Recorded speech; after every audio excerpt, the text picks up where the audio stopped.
మిథున మిస్ అయినా రేఖ నీ కోడలుగా వచ్చింది కదా చెల్లాయ్.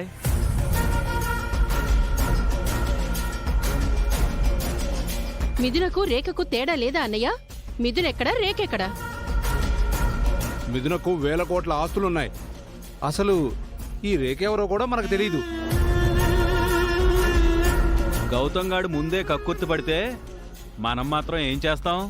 గంతకు తగ్గ బొంతలా వాడికి రేఖ దొరికినట్టుంది. వాడి తలరాత అంతే ఉంది మహా. నువ్వు అనవసరంగా డిస్టర్బ్ అవ్వకు. మిథునుడు మర్చిపో.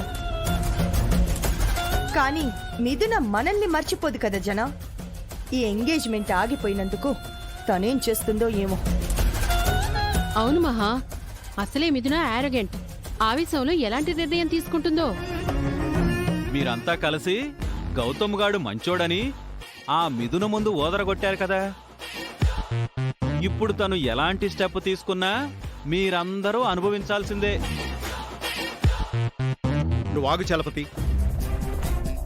అనవసరంగా అందర్నీ టెన్షన్ పెట్టకు. ఎంగేజ్మెంట్ ఆగినందుకు మిథున ఏమైనా చేస్తుందని వెళ్లే ముందు ముఖర్జీ గారు చెప్పారు కదా బావా. గౌతమ్ ఇలా చేస్తాడని మనం ఏమైనా ఊహించామా ఏంటి? ఇందులో మన తప్పేముంది? అందుకే ఒక సంబంధం ఖాయం చేసుకునే ముందు అన్ని రకాలుగా ఆలోచించాలి అనేది.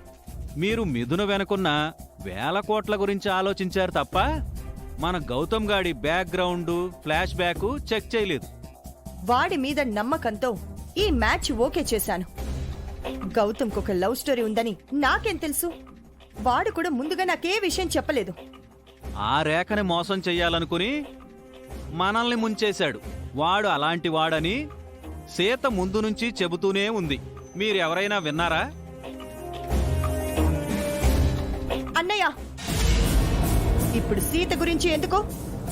అసలు ఈ సంబంధం చెడిపోవడానికి ఆ సీతే కారణం. ఓహో, గౌతమ్ గాడు రేఖను లవ్ చేయడం కారణం కాదన్నమాట.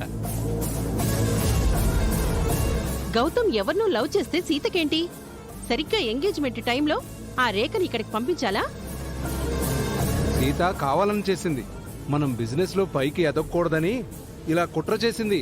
గౌతమ్ గాడు తప్పు చేస్తే సీతనంటారేంటి? వాడు రేఖను లవ్ చేసి ఉండకపోతే ఇలా జరిగేదా?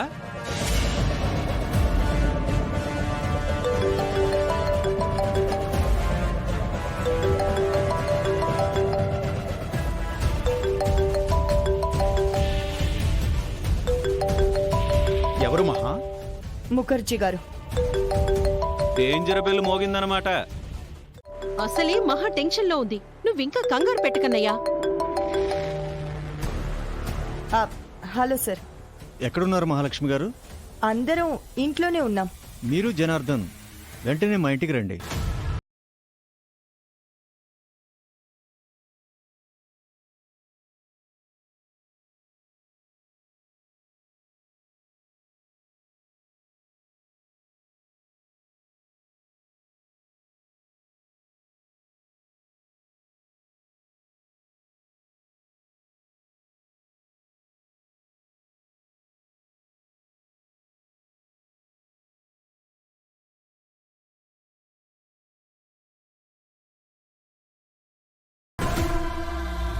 అక్కడికి వెళ్తే విషయం ఏంటో తెలుస్తుంది. ఇక్కడ కంగారు పడ్డం ఎందుకు? ఏం చేద్దాం జన? తర్వాత వస్తామని చెప్దామా?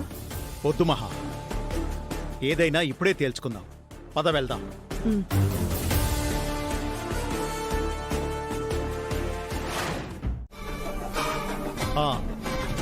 అదేం లేదు మిథున. గౌతమ్కి అలాంటి లవ్ స్టోరీ ఉందని మాకు నిజంగా తెలీదు. మీ ఇంటి అబ్బాయి గురించి మీకు తెలియకపోతే ఎలా అంకుల్? అలాంటి వాడితో నాకు పెళ్లి చేయాలని ఎలా అనుకున్నారు?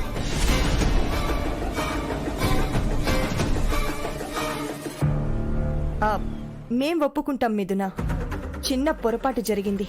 ఇది చిన్న పొరపాటు కాదు, చాలా పెద్ద తప్పు. అయినా no more discussions.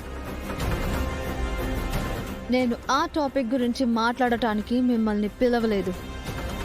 Now coming to the point. మీరు మాతో జెన్యూన్ గా, హానెస్ట్ గా లేరు.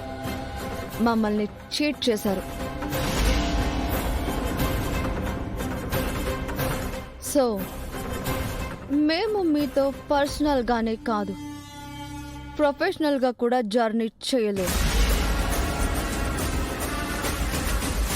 ఇంకా మీరు మేము బిజినెస్ పార్ట్నర్స్గా కంటిన్యూ అవ్వలేము. మీతో మాకున్న ఆల్ బిజినెస్ డీల్స్ ఇమీడియట్గా క్యాన్సిల్ చేసుకుంటున్నాం.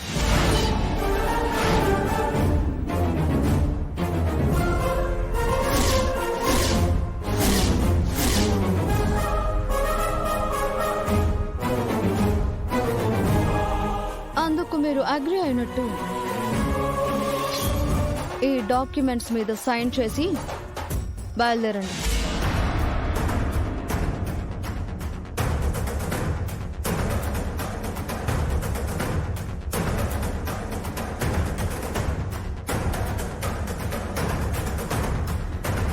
ఆల్ ఆఫ్ సడన్ గా ఇలా అంటే ఎలా మిథున? మేము చాలా నష్టపోతాం. మీ వల్ల మా పరువు పోయింది కదా. అందుకు మేము సారీ చెప్పాం కదమ్మా. సారీతో పోయిన మా పరువు తిరిగి రాదు కదా. మీ డాడీ మేము కలిసి ఎన్నో ఇయర్స్ గా బిజినెస్ చేస్తున్నాం మిథున. ఇప్పుడు మీరు విత్డ్రా అయితే మా షేర్స్ అన్ని పడిపోతాయి. So what? అన్ని ఇయర్స్గా కలిసి ఉన్న మమ్మల్ని ఎలా చీట్ చేయాలనిపించింది